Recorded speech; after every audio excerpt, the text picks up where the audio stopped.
Okay, we pick up our Bible study again today where we left off last week in Genesis chapter 14. We're about halfway through. We saw last week that there were four kings that came together at the beginning of chapter 14. This is an ancient account of what you might call a world war. And one of the kings was from Elam, which was a big power. Now, Elam was not a Semitic people. The Jews are Semites, the Arabs are Semites, uh, and I believe most of Babylon would be Semitic too. They're Arabic people. But when you get across the Tigris River and east of there, that's Elam, that's modern day Iran, and they are a different people. That's the Persians. Cyrus of Persia in Isaiah 45 was probably, I don't know if he was an Elamite, but he was of this same Persian descendancy. They were not Semitic people. So that was the big kingdom.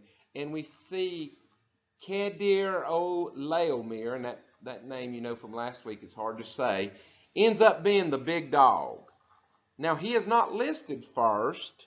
He's not the first king listed. At the beginning of the chapter, we see Amraphel, the king of Shinar, is the first one listed. And Amraphel is a minor player. The king of Elam is the big king who probably rules over the other three kings. Why do you think the king of Shinar is first in the list? Have we heard of Shinar before in Genesis? They went to the plains, chapter 11 says, they went to the plains of the east in Shinar and said, let us make a city for ourselves and let's make our name great. That's Babylon. Shinar, the plain of Shinar is Babylon. And so, is there any connection to Babylon that we've been through recently in Genesis? Yeah. We went through a big thing where we followed the sons of Aber, Peleg and Joktan. You remember this from chapter 10 in that genealogy? And we followed Joktan down, and we went into chapter 11 where the people, God had just said, be fruitful and multiply, spread out and fill the land. What did they say? No.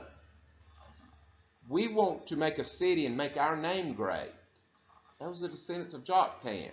And so we had the whole Tower of Babel episode where God made a corrective action to mankind and moved them back towards obedience by confusing their language so they would spread out.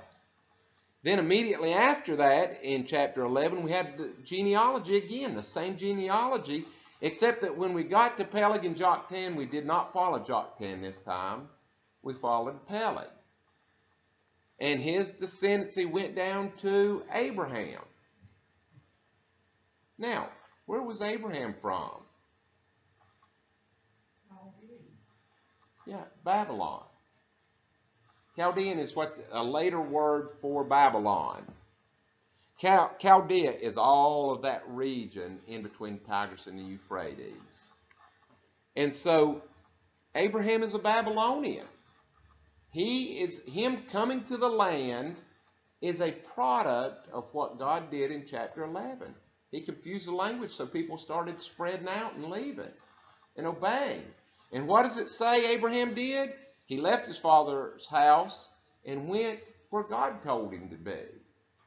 So Abraham was a response to God's action in chapter 11. And that really, if you are following the text as it was offered, as it was written, we would say as it was inspired, but even a person that doesn't believe that the Bible is inspired, if they try to read the book with the author's intention in mind, sees that God going down and confusing the language is not getting mad, God getting mad and punishing.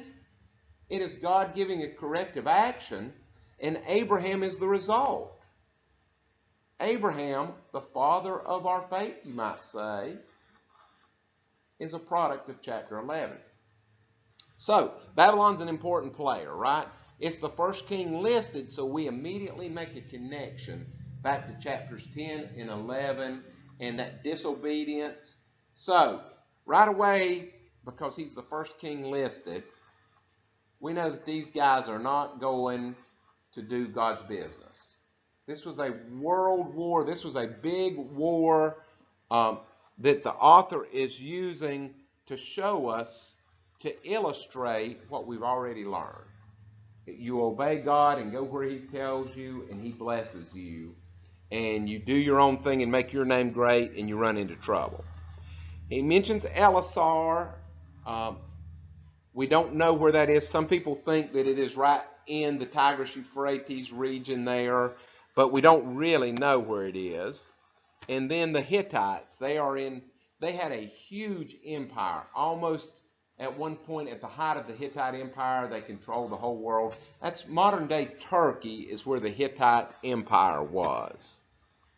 Well, these 4 kings of the east had dominated the 5 kings around the Holy Land.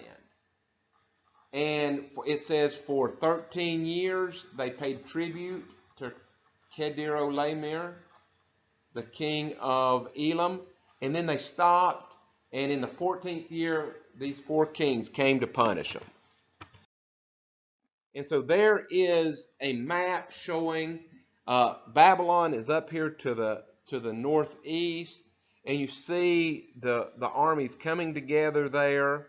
There were 7 military engagements that are listed. Now, it's important to note the author is not very concerned in telling us technical stuff about the battle. He's seems to be much more interested in telling us about geography and locations, and they are swirling around the land promised to Abraham. The first battle is against the Rephaim at Ashtaroth Kiriath. The second is against the Zuzim at Ham. The third mentioned action is the Emim at Sheva Kiriath. Now, Rephaim, Zuzim, and Emim are 3 different names that we've seen already. These are names by different, I believe the Moabites use Zuzim and the Edomites use Emim, and somebody else uses Rephaim. Do y'all remember Rephaim, where it came before? That's the word translated giants. The Hebrews called them the Anak, the long necks, the really tall people. And so here are mention of 3 of the names of the really tall warriors. They came and fought 3 battles, circling around the Dead Sea there. The 4th was the Horites at the Mount of Seir, which is Kadesh. Kadesh, if you remember, when they come later out of slavery in Egypt, it's at Kadesh, which I believe means holy. I might be pulling something out of my hat that's not correct, but Kadesh is where God judges people over in Numbers 14, one of the places. And then the Amalekites at the creek at Mishpat, in Mishpat. The Amorites are attacked at Hazon Tamar. So those are the initial 6 actions, and in each battle, apparently the 4 kings defeat the 5 kings of these people, and they're building their booty as they go, building their treasure and their slaves. And in the ancient times, people went to war. Men would go to war. They would volunteer to go as a soldier because they got to keep a certain amount of the women and children as slaves that they took. They got to keep a certain amount of the treasure that they collected. And so a man could be a farmer, and he could go off to war with a victorious king, with a famous king, and he could come back a wealthy man from that campaign. And he could also get killed. And so that was a risk. And so this is an important thing. Understanding ancient warfare is very important to understanding the Old Testament. I said this last week, and I think one of the big things when we get to Joshua, and they say, you're going to go into Jericho, and we're going to put the band, the harim, which is the word in Arabic, that's the word for a harem. and it means it's banned. Those women are dedicated for the king, and you can't mess with them.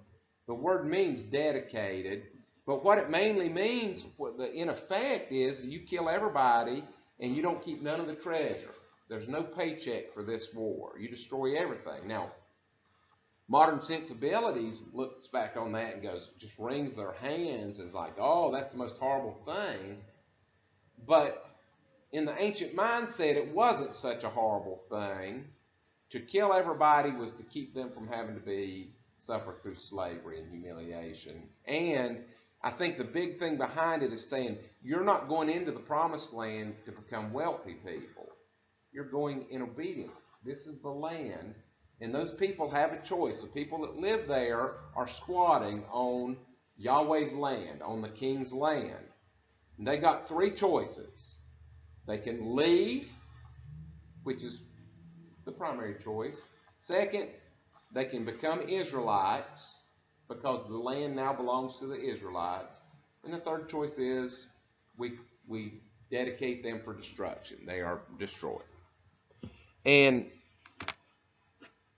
it is impossible to understand an ancient document if you read it by modern standard. That's what a lot of people want to do today. They want to read by a philosophy which is, 20 minutes old and say, well, this does not address this philosophy.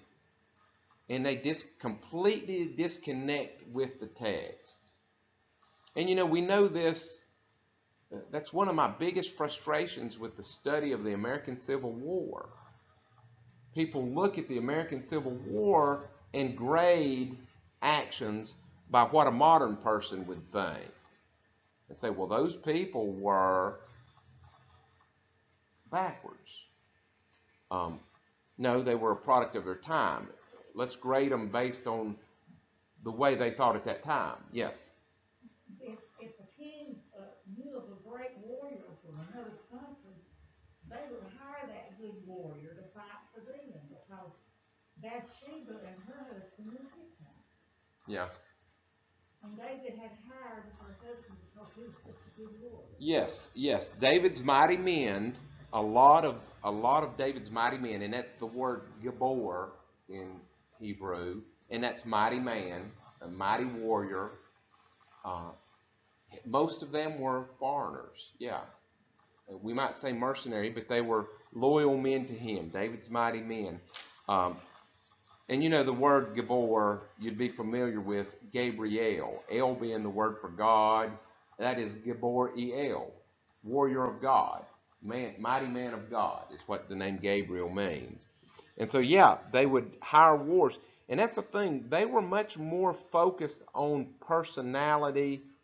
An ancient way of thinking is they would think about Kedor Laomer as a mighty warrior from Elam. And they would not think of we think the country of Elam, the nation of Elam is fighting a war. They would say the man is coming to fight a war. It's very interesting. A lot of places where in the prophets, the later prophets, they will say a nation is coming, a mighty nation with big horses, fast horses, who run like leopards. They're coming. Well, actually in the Hebrew it says a man is coming with a fast horse. And that's kind of significant too, I think, to understand that, because they continually talk about, in the Hebrews, a man is coming. God is raising up a man. Deuteronomy 18:18. I will raise from among you a man who will speak the truth and act obediently. And we see as we look at that, we're very fortunate to have a New Testament that we can read back and read the Old Testament. And we're supposed to. The Old Testament is a wonderful and beautiful book. I love it. I love it. But it ends incomplete. It ends with a hole, an empty hole. And you need the New Testament to see. It ends with them in captivity. The Hebrew Bible ends in 2 Chronicles with the Israelites in captivity. But there's a word of hope right at the end of Chronicles. and they're talking about the king that is in captivity, that a man is going to come and deliver the people. And so I just feel so sad. The Jews are a stiff-necked people. They want to hold on and cling to their racial identity as the special people of God. And I understand that. I think they are special people to God. But they cling to that identity. It's like a person whose ancestors in the Civil War were millionaires and they're dirt poor, and they say, but I'm an aristocrat. But they're poor. And they cling to it, and they won't let go of it, and they won't get a job. Say, no, I shouldn't have to work. I'm an aristocrat. It's pitiful. God said, I'm going to send a Messiah. I'm going to send a man to deliver you. I'm going to send it so all people can be children of God.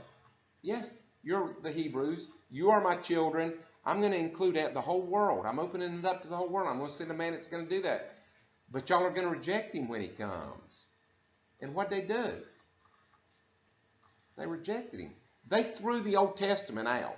Irregardless of what they say they did, they cling to the law of Moses, and they made up a new religion after Jesus came. Because the Old Testament says you're supposed to make sacrifices, and it's supposed to be in Jerusalem at the temple. There ain't no temple in Jerusalem. Hadn't been for 2,000 years. And so what do they cling to? They cling to the Torah, the law. What does Paul say? If you cling to the law, you die by the law. The law is dead. It is making your faith dead. Let go of the law and embrace the one who fulfills the law. All right, that was a tangent. Let's get back here to Genesis. So we pick up in verse 15. So a man comes in verses 13 and 14 and tells Abraham that Lot has been taken prisoner, that as they came through sweeping around the Dead Sea, the kings of Sodom and Gomorrah went out and battled them, and several of those kings, and they got punched in the face. And they took Lot prisoner, and everybody, the king of Sodom prisoner, and took all their goods. So Abraham took 318 very loyal servants of his household and went and fought this action against, I don't know if it was still a coalition of the 5 kings or if they had split up. You know, there's one theory that 318 was a pretty good sized army at that time, that he just fought them. He attacked them at night. He surrounded them and attacked in different directions, like Gideon, with about the same number of men as Gideon, and that possibly God had delivered and made a major action. But again, we're not told a ton about the battle. Another theory is that he just attacked the baggage train, the big long line of wagons that followed the army, and he took back the booty and the slaves. I don't really know. It says Abraham divided his forces against them by night, he and his 318 servants, and attacked them and pursued them as far as Hobah, which is north of Damascus. This is out of the land. This is north of the land in Syria, what is modern-day Syria. Verse 16, so he brought back all the goods, and also brought back his brother Lot and his goods, as well as the women and the people, the slaves, the booty of war, the reward of fighting a war. Abraham had recaptured it. Now, it's very straightforward what is happening here. There's also something in the background that I called attention to last week, and I'll say again. I believe in the Old Testament, when it says covenant, we have appropriated that term. We know the Old Covenant and the New Covenant, and we give it a certain meaning, looking through the New Testament lens back at it. But I believe when you hear it in the Old Testament, it is peace treaty. A covenant is a peace treaty.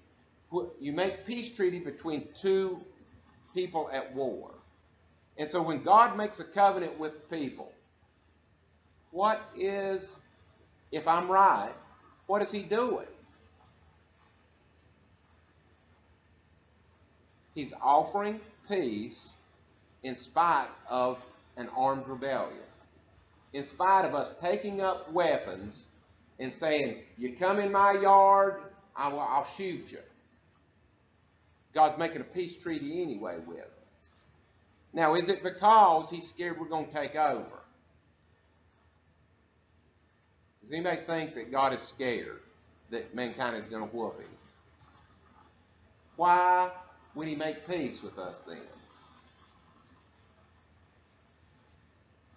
Now, y'all know these answers. Why are you looking at me like I'm crazy? Why would God make peace? Because he loves us. Have any of us ever had a child that disobeyed us or did something that we didn't like or did something spiteful? Not Pat. Anybody else? Did you stop loving your child when they did something that you disapproved of? Would there be any more love in the world if that happened? We're made in the image of God. Why don't you just write them off when they do something you don't like? Because you're made in the image of God. And so people that try to reduce God to another person, Sonia was telling me somebody hit her up and said, why would God put corona on us? I'm like, son, you need to back up. You're asking the wrong questions. Why does he let you live in spite of your sin? That's the right question. And it's because he loves you, and anything that God allows, there is a purpose in. And it's not to make life easier on us. I'll agree with him that far. He did not give us corona to make us all happy. Why did he give it? Why does a parent allow a kid to do something when they know they're going to fail? John, you came in on me and my daughter having a discussion in the hallway. She's upset. And I took time. I was late for Bible study because I took time to stay with her because it was raining. I wanted her to drive herself and just follow me, and I was going to come back. And she gets mad. She gets upset because driving's hard and stuff. And I don't want to let her drive. It terrifies me, as we've talked about. Why do I have her drive? Because she's got to learn. And you have to, in order to allow your children to grow up, you have to let them grow up. You have to let them look after themselves at some point. And so God sends bad things because he wants us to grow up and value. Give them wings. So that we can find out what is valuable. When we are supposed to suffer and turn to God anyway. You might reduce the theme of the Bible to love God anyway. Your life stinks, love God anyway. So anyway, back to this verse. God has, and what I was saying that is, before he makes a peace treaty, he will only make a peace treaty with a military leader, with a king.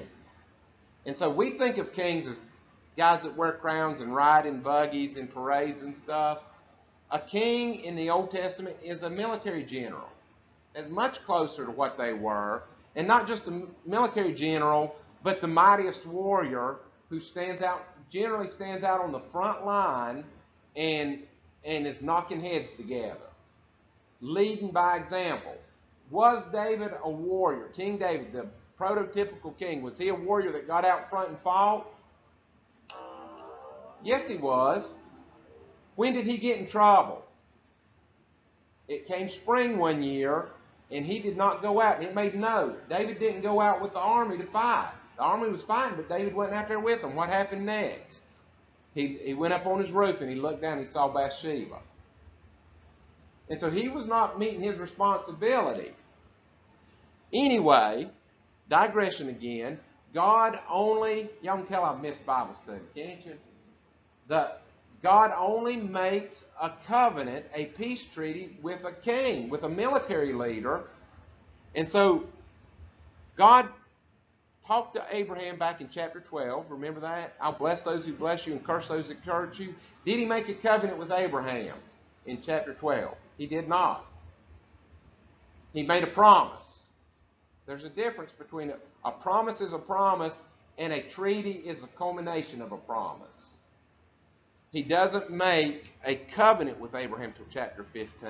That's the one right after this one.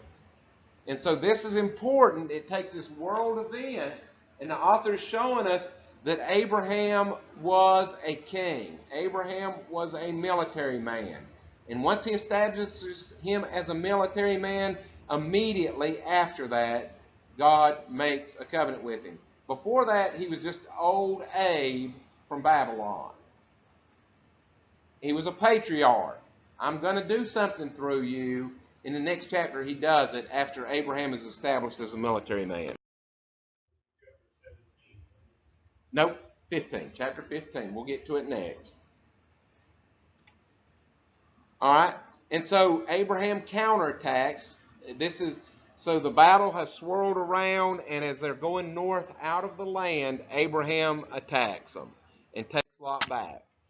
The story of Lot's capture connects chapter 14. I got internal there, I mean international is what I should have. It's this international event, and for a minute you're scratching your head and says, what does this have to do with what we've been talking about? Abraham, Tower of Babel, Abraham going to Egypt, giving Sarai away. Well, it's in Lot's capture that we see a connection to the division of the land. And some of those themes in this story of this international event, this world war, we see some of those themes played out that we've already learned about. Abraham stayed in the land with God. When you are in the land of promise, you are in fellowship with God. Lot chose Sodom and Gomorrah, and he shared the fate of Sodom and Gomorrah in this event. He got what he chose. God said, okay, you choose Sodom and Gomorrah over fellowship with me, walking with me, then whatever happens to Sodom and Gomorrah, that happens to you too. Do we have a different deal today? Does God wish for us to be sinful? No. Does he allow us to be sinful? Yes. He says if you choose sin over obedience, you got consequences. In verse 17, after the battle, he has gotten Lot back, he has gotten all this, and I assume he has released the king of Sodom. Maybe the king of Sodom fled, it said, I'm not sure. And the king of Sodom went out to meet Abraham, he's still Abram at this point, at the valley of Sheba. That is, the valley of the kings. And after his return from Abraham's return from the defeat of Kedorlaomer and the kings who were with him. Now, in Hebrew you can see this is the main story, is Abraham's interaction with the king of Sodom. And I told you last week, this chapter 14, the basis of this chapter 14 is a story that pre-existed the composition of the Bible. Moses, who we presume wrote all of Genesis, when he was writing Genesis, he took a story that was outside of the Bible, and he wove it into the Bible to show us how these world events are a part of what we've already learned about in Genesis. John, we made highlight last week of it called Abram the Hebrew.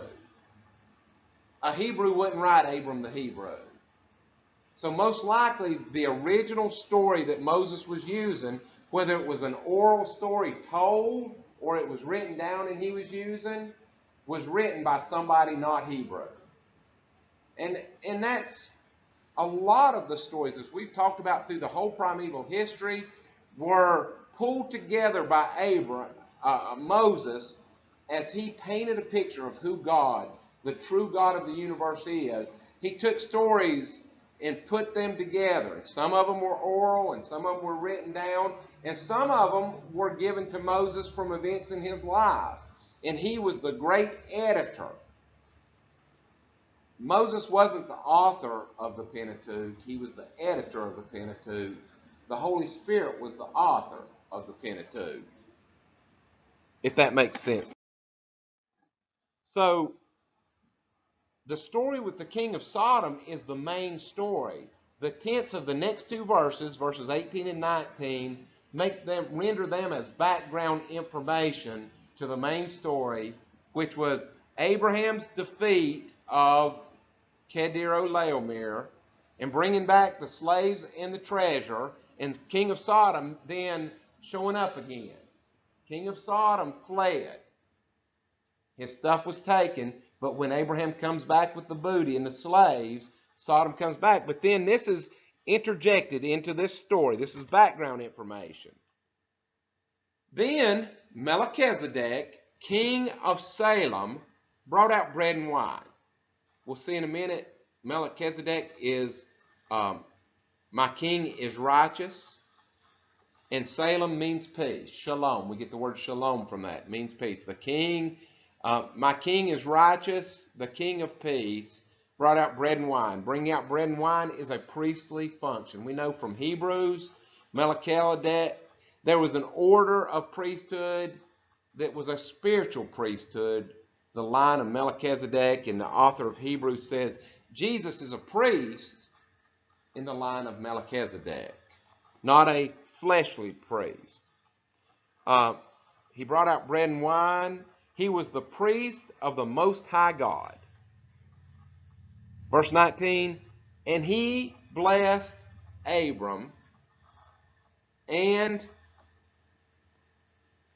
said, blessed it be Abram of God Most High, possessor of heaven and earth. And that word possessor is the third word for create. It's kana. That is possessor, creator, maker. And so he is recognizing Abraham is blessed because he is a follower of God the Creator, the living God. And so that blessed also ties us back to what? To chapter 12. And you shall be a blessing to all people. The bread and wine reminds us of the Lord's Supper. It does.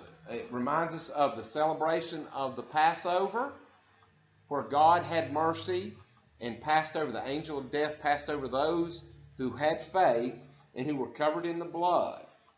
Jesus, the night before he was crucified, infused that ancient tribute remembrance with new meaning. And he opened the door to we celebrate it too, don't we? So this is part of why God says Jesus was a high priest in the order of Melchizedek. He took that ancient bread and wine ceremony, which is a remembrance of the angel of death passing over, and as a priest, he gave it new meaning when he applied it to the whole world. But it's important to recognize that this is the backstory that ties us to the other stories around it, and the main narrative is the interaction with Sodom. We're going to pick that up right now in a minute. But I do want us to remember Genesis 12:3. I will bless you, I will bless those who bless you, and I will curse those who curse you. And in you, I will bless the whole world. And that, for our discussion about modern Jewish people, they say, you leave us alone, we're Jewish, we'll leave you alone. You believe what you want to believe, we'll believe what we want to believe. I'm like, open your book. The Torah that you value so highly, you were never meant to be on an island by yourself in relationship with God. From the first Hebrew, from Abraham, the first Hebrew, the intention all along was for relationship to God to be open to all people. And you have been a vehicle, Jewish people. Don't try to go off on an island by yourself, because you're shooting yourself in the foot. You're going on an island by yourself, and you're not taking Yahweh with you. So, Yahweh wishes to bless Abraham and those who stand with Abraham. We want to be the people that stand with Abraham. But there's a curse to those who curse him, those who flee, those who run, those who do not come to the land, those who choose Sodom and Gomorrah, the ways of this world. Those who choose that will be cursed. Do we still believe that? You got a choice: sex, drugs, and rock and roll, or Jesus. You pick sex, drugs, and rock and roll. What's the consequence? Is it a curse? Yes, it's a death penalty and a curse. And so every bit of this we still hold. Who did Lot choose? Well, he chose Sodom and Gomorrah. Now, I've told you Melchizedek. I want to show you that. Melech is the Hebrew word for king. It's also Aramaic for king. That E in the middle is my. That's, you put a possessive on the end, just like we would say Rex's car by apostrophe S. In Hebrew, they put that I in there. So Melech-I, that is my king. And Zedek is righteousness. We see names Zedekiah and different names in there, righteous or righteousness. And so you've got either my king is righteous or my king is righteousness is what Melchizedek means. We pick up again with the main story now this is still the words of Melchizedek in verse 20.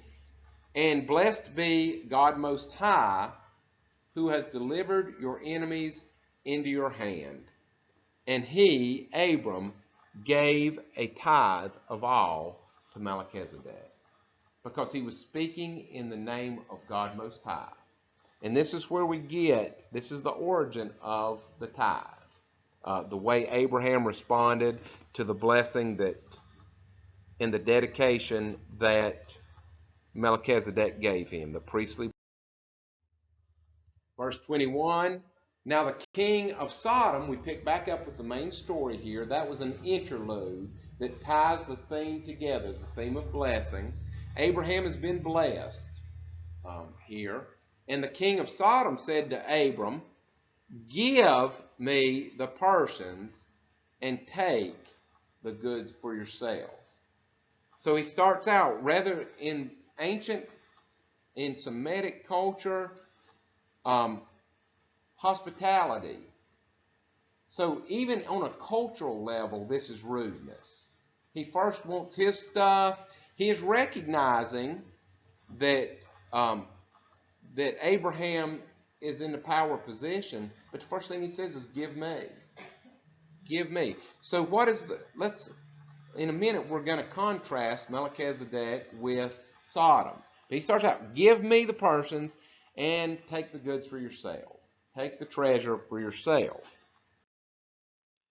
So this little section with the king of Sodom is in a chiasm. And a chiasm is A, B, C. It's a line that's a poetry. Then C prime, one that is parallel to C. B prime, a line that is parallel to B. And then A prime. And I'll show you the chiasm here. This is A, B, B. So, king of Sodom comes, A. Melchizedek brings bread and wine, B. Melchizedek speaks, B prime. King of Sodom speaks, A prime.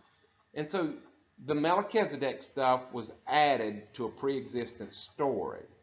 But the author did it in a chiasm to show us that to make it fit into what is there. And so this chiasm, I would point to this as taking a story of world events. And under the inspiration of the Holy Spirit, the author is showing us how those world events, how the news relates to God's will. And that's what we still believe.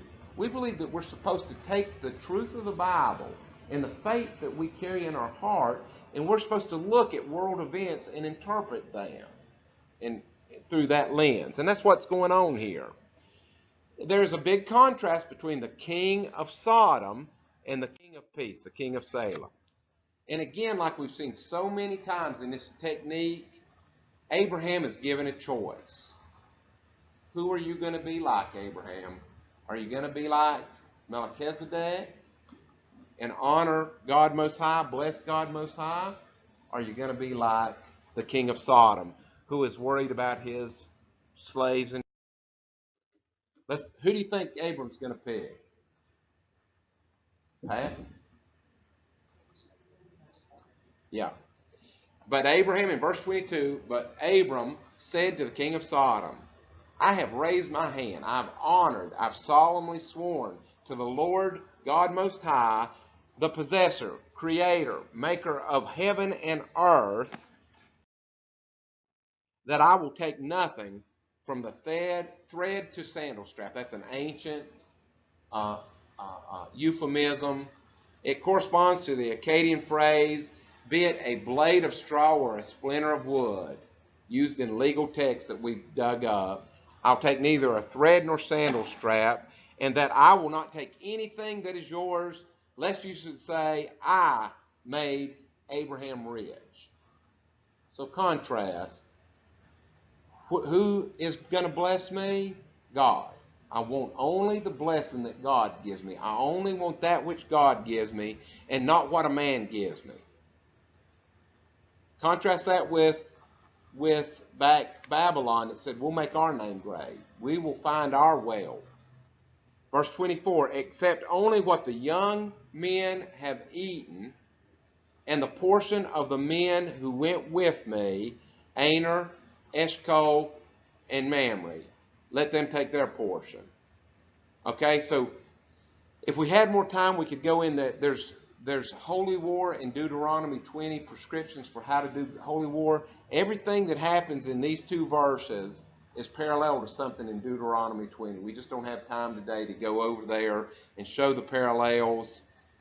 But I would make special note of that last thing. Those that stood with him are the ones that have blessed him.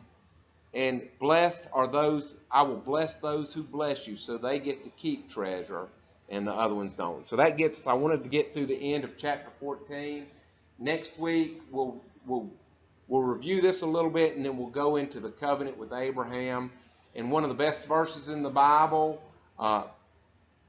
Abram, and he believed God, and God reckoned to him for righteousness, will be in the next chapter, chapter 15, verse 6. Any questions or comments about this as we close? We are to do the same thing. We are to choose to get our blessings from God. Those who stand with Abraham in faith will be blessed by God. It may or may not have anything to do with our bank statement, but it will be a blessing that is eternal, that we get now and we keep for eternity. The other kind of blessing that we get for ourselves by standing with Sodom and Gomorrah, that will burn up.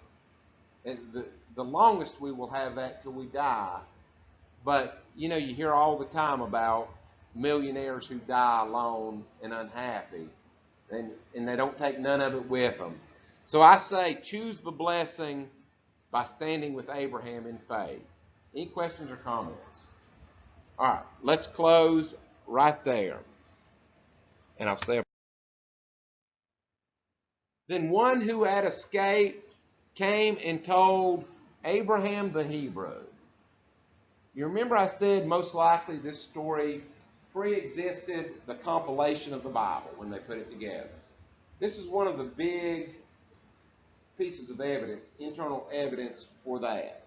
That this story most likely was written by, I say written because that's what we would say modern times, was remembered and told by non-Hebrews. Where else in the Bible is Abraham called Abraham the Hebrew? Would the Hebrews call Abraham the Hebrew?